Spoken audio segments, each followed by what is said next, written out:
My name is Nikenji, and I am a singer, songwriter, producer. And one of the first things I wish someone had told me before coming into this business was just to be me.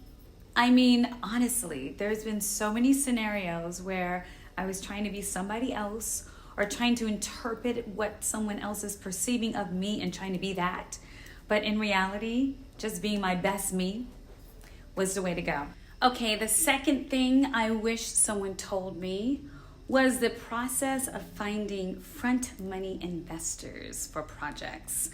I have so many amazing ideas, and as we all know, that when you have a vision, that is the first step, but then you have to engage in creatives to make that vision a reality. And then once you've actually created the project, which I've created many projects like TV series, a Broadway bound musical for Dorothy Dandridge, and just some really fun music that I've created. There's always that part of that project that needs to be funded. And it's not easy. It really is not easy to find front money investors because there are people who are taking a risk on a product that hasn't been created before or a product that's never been done, and even though the vision is there, you're not sure if it's going to generate money. But I can tell you one thing. When you do find those front money investors, they are there for the long haul. The people that are supporting my projects are so loyal and so committed to every step that I do to develop these projects that I feel very, very blessed. But I can tell you that in the beginning of trying to search that, those investors, those initial believers, it was hard. And I wish someone had told me that not to give up, that when that synergy happens with the right person at the right time, it's going to be amazing. And it truly is an amazing journey that I get to share with my creatives and share with the front money investors and producers that have believed in my projects from day one. Okay, the third thing I wish someone would tell me when I was just starting would be to keep up the piano. Because when I was younger, I used to play the piano. I would even do recitals at age 6. Apparently I was a child prodigy per se.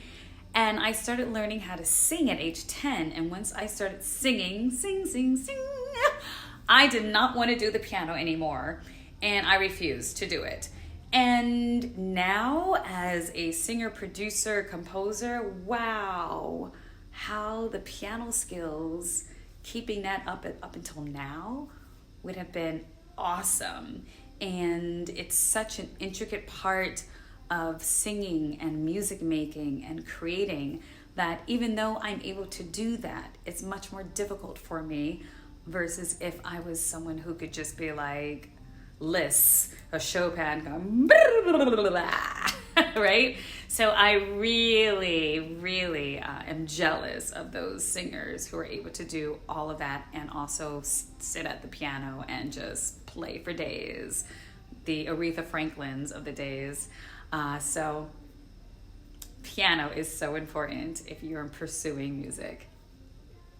Numero 4. I wish that someone would have told me that my versatility was something that would make me special.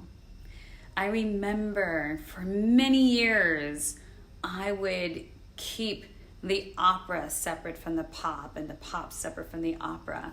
I wouldn't want other people knowing that I was able to do more than one thing because I felt that everything had to be linear. When I would go into an audition, I was told that if I put both musical theater and opera, it would look like I was confused. And in reality, it's what makes me special. It's what makes me unique. And I needed to embrace that on a much earlier stage of my development as an artist because That is what makes me special. Being able to sing in 8 styles of music is what makes me special. Being able to sing in 11 languages is what makes me special. And I should never let anyone tell me otherwise. Last but not least, the fifth thing I wish someone told me was that I did not have to wait to have a family.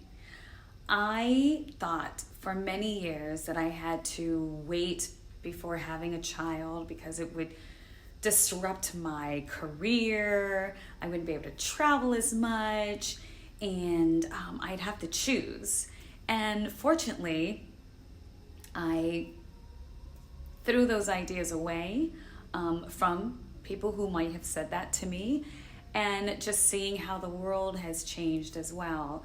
But when I had my little girl, I felt that it was the perfect timing because I was in a Broadway show. I was originating Mary Wells in Broadway's Motown the Musical, and we just thought that musical was going to last forever. And I took a maternity leave from that Broadway show, thinking that that was the right time.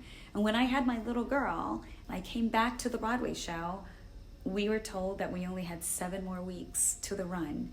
And then unemployment was going to happen. But unemployment didn't happen. What happened was that I continued working, like really working, doing symphony concerts, developing shows, performing for private events. I mean, I never stopped. And so now I realize that I could have had that special little girl sooner than I did.